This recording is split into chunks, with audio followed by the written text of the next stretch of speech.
ব্যবহার করে আমাদের সন্তানদের উপর যেভাবে হত্যাযজ্ঞ চালানো হয়েছে তা কোনোভাবে আমাদের সেনাবাহিনী করতে পারে আমি এখন বিশ্বাস করি না।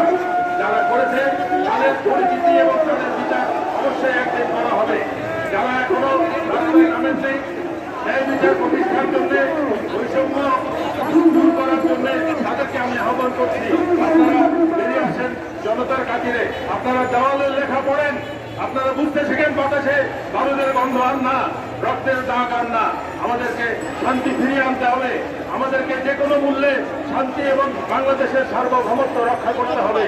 আমি সেনাবাহিনী প্রধানের থেকে আশা করছি উনি নিশ্চিত একটা সিদ্ধান্ত দেবেন, বাংলাদেশ সেনাবাহিনী কারো কিনা গোলাম কিনা, কারো ব্যক্তিগত বাহিনী কিনা, নাকি দেশের সার্বভৌমত্ব রক্ষা করার জন্য, জনগণের শান্তি শৃঙ্খলা রক্ষা করার জন্য একটা বাহিনী।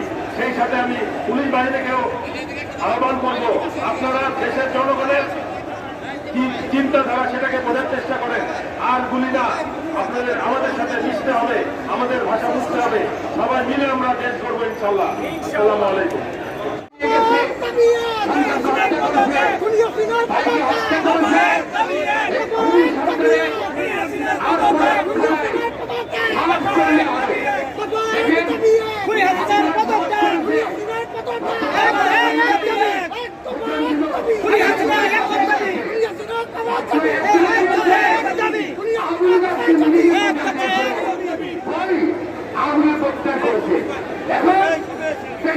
ছাত্র জনতা সাজ করলে এ সরকার ইনশাল্লাহ ভোট বিনিয়োগের প্রথম হবে। আমার ভাই ঘুরে আছে, আমার সন্তান ঘুরে আছে, এ ঘুরে লক্ষ্য নাই। একমাত্র সমাধানের পর এই আওয়ামী লীগ সরকারকে প্রধানমন্ত্রী সঙ্গে দিলে 5 দিনের মাধ্যমে কিন্তু পরিষেবা জানাবে।